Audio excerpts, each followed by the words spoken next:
The USS Titan, an ancient supercarrier thought to be nothing but a decaying space hulk, hummed to life with crackling energy, its railguns locked onto the massive Betazoid warship looming above the human colony.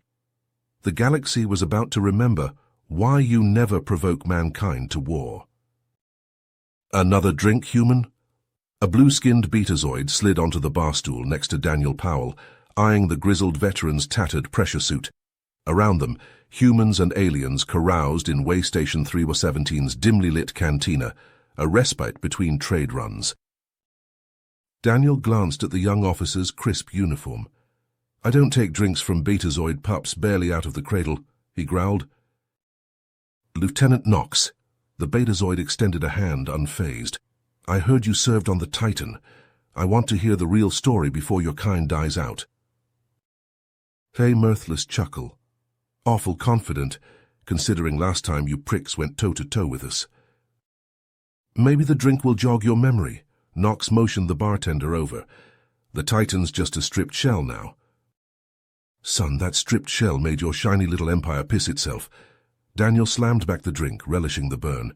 "You children always get taught that the Titan was the first to fall, right? When your surprise attack hit our colony?" "It's not a surprise, when you warn them what refusing our benevolence means." "Well, your warning wasn't as effective as you lot seem to believe." Daniel's eyes unfocused as memories surfaced. "It all started going wrong for your side when my squadron blasted out of New Eden's rubble with murder on our minds, ready to show the galaxy what happens when you sucker punch humanity." "We were getting pounded out there. Betazoid ships were everywhere, blasting our fleet to bits," Daniel said, his voice a low rumble. "They had us surrounded and pushed back into low orbit over New Eden. Our ships were dropping like flies." Knox leaned forward, his drink forgotten. "So what happened next, old man?" Daniel's lips curled into a smirk. "That's when we got the transmission from the Titan. See, everyone thought she was just a decommissioned hulk, a floating museum. But when the Betazoids came knocking, the old girl had a few surprises left in her." He could still remember the awe that rippled through the fleet as the Titan powered up, ancient engines shuddering to life. Fighters poured out of her launch bays like angry hornets from a kicked nest. I was one of those pilots, strapped into my cockpit watching this massive ship that was supposed to be dead in the water suddenly come alive. Daniel shook his head. It was a sight to behold. The Titan and her fighters tore into the Betazoid fleet, catching them completely off guard. The carrier's weapons were old, but they packed a hell of a punch. Her thick armor, built for wars long past, shrugged off the enemy's fire like it was nothing. "We started pushing those blue bastards back," Daniel said, slamming his fist on the bar. They didn't know what hit them. The Titan was like a vengeful ghost, wrecking their ships left and right. Faced with this unexpected resistance, the Betazoids fell back. The human fleet rallied, emboldened by the Titan's presence. Together, they drove the enemy out of New Eden's orbit. It bought us the breathing room we needed, that victory. Gave us a chance to regroup, call in reinforcements, shore up our defenses, but we all knew it was just the beginning. Daniel paused, taking a long sip of his drink. He could see the Betazoid lieutenant hanging on his every word. The grizzled veteran set his glass down and leaned back, his eyes distant as he delved deeper into his memories. As the war dragged on, I got reassigned from a fighter jock to an intelligence officer aboard the Titan. Captain Adler needed someone who could think on their feet and handle themselves in a scrap. That's when we got wind of a secret Betazoid weapon that could turn the tide of the war. Daniel's hand tightened around his glass. The brass ordered us to infiltrate a heavily guarded research station deep in enemy territory. The Titan's advanced stealth tech got us past their defenses, and we launched a team of our best operatives onto the station. He could still feel the adrenaline pumping through his veins as he and his squad breached the airlock. It was close-quarters combat from the get-go. Betazoid guards and scientists were crawling all over the place. We had to fight for every inch. Daniel's eyes hardened. That's when we found out what those blue bastards were working on. A mind control device that could enslave entire populations. They were going to use it on us, turn us into their puppets. We snagged the plans and sabotaged the prototype, but our luck ran out. They discovered us and we had to shoot our way back to the ship. It was a bloodbath. Daniel shook his head. Captain Adler made a ballsy call. He ordered the Titan to ram the station, using our reinforced hull to punch a hole through their defenses. It gave us the opening we needed to get the hell out of there. The Titan was in rough shape, but she got us back to human space. The intel we brought back changed everything. It gave us a fighting chance. Daniel's eyes darkened as he delved into the painful memories of the war's final days. He took a long swig of his drink, the burn of the alcohol dulling the ache in his chest. The Betazoids threw everything they had at us, he said, his voice low and rough. They knew they were losing, so they launched a massive counterattack on our core worlds, Earth, Mars, Proxima Centauri, all under siege. The Titan, still licking her wounds from the last mission, was the only ship that could stand against the Betazoid onslaught. Her crew worked around the clock, welding torn hull plates and jury-rigging damaged systems, desperate to get her battle ready. We barely had time to catch our breath before the alarms started blaring, Daniel recalled, his fingers tightening around his glass. A Betazoid dreadnought, the biggest damn ship I'd ever seen, was bearing down on Earth. The Titan was the only thing standing between that monster and our homeworld. The two Titans clashed above the blue marble of Earth, their weapons flaring like miniature suns. The Titan's shields flickered and strained under the dreadnought's relentless barrage, while her own guns hammered at the enemy ship's thick armor. Captain Adler was a mad genius, Daniel said, a hint of admiration in his voice. He used every trick in the book to outmaneuver that behemoth. We danced around their salvos, scoring hits on their weapons and engines. For a moment, I thought we might actually pull it off. But the Betazoids had one last card to play. A lucky shot from the dreadnought's main cannon pierced the Titan's bridge, vaporizing Captain Adler and most of the command crew in a heartbeat. Chaos erupted as the ship lurched, suddenly leaderless. I was in engineering when it happened, Daniel said, his eyes haunted.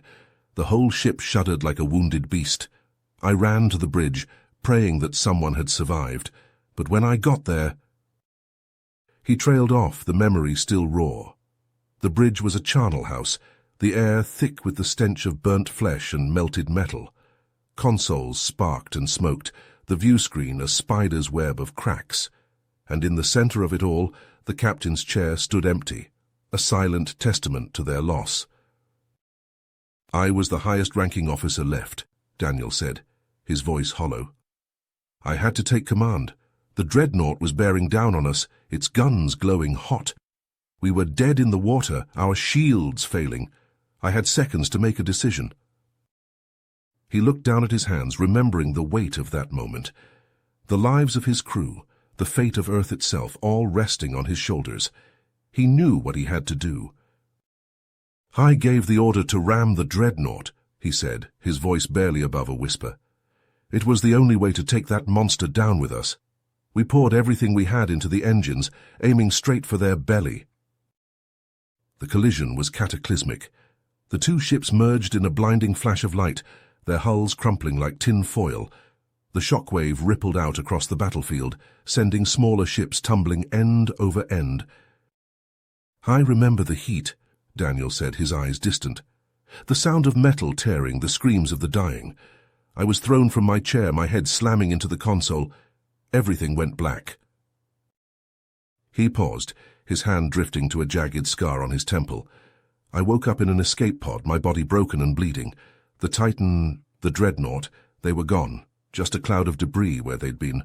I watched it all drift away as the pod carried me to safety. Daniel's voice grew hoarse as he recounted the final moments of the war. The escape pod's meager medical supplies had barely kept him alive long enough for a rescue ship to find him adrift in the debris field. When I woke up in the hospital, the doctors told me it was over. The Betazoids had surrendered. He shook his head, his eyes haunted. But the price we paid... Entire planets had been reduced to smoldering ruins. The once proud human fleet, the vanguard of their species, was little more than a collection of battered hulks and limping cripples. Billions had perished on both sides, their lives snuffed out in the unforgiving void of space. They called me a hero. Daniel's laugh was bitter, devoid of mirth. I led my crew, my friends, to their deaths, and for what? A Pyrrhic victory that left us broken and bleeding. In the years that followed, the humans and Betazoids struggled to rebuild from the ashes of their conflict. Cities were painstakingly reconstructed, populations slowly nursed back from the brink, but the scars ran deep, etched into the very psyche of both races. The Titan, once a shining beacon of human defiance and ingenuity, became a symbol of loss and sacrifice. Her name was spoken in hushed whispers, a reminder of the terrible cost of victory.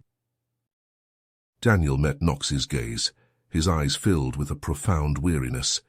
The Titan is gone, but her legacy endures, in the hearts of every man and woman who fought and bled and died for our freedom. He drained the last of his drink and stood, his movements stiff and painful. We owe it to them, to the ones who didn't come back, to safeguard the peace they won for us, to make sure their sacrifices weren't in vain. With a final nod to the young Betazoid, Daniel turned and walked away, his footsteps heavy on the cantina's metal floor. Nox watched him go, a pensive look on his face as he mulled over the human's words. The USS Titan had left an indelible mark on the galaxy, her story forever woven into the tapestry of history, a tale of courage and sacrifice, of the indomitable human spirit in the face of overwhelming odds. Nox finished his own drink and stood, his mind awhirl with thoughts of the past and the future. The war had shaped his people just as surely as it had the humans, and the road ahead would be long and fraught with challenges. But as he stepped out into the bustling corridors of the way station, the young Betazoid couldn't help but feel a glimmer of hope. The Titan had shown them the way, illuminating a path forward through the darkness of their shared history. You have reached the end of the story. If you enjoyed this story and want to support us, please leave a like and subscribe to our channel, and for every comment that says 88, I will heart every single one of them. Thank you for your time.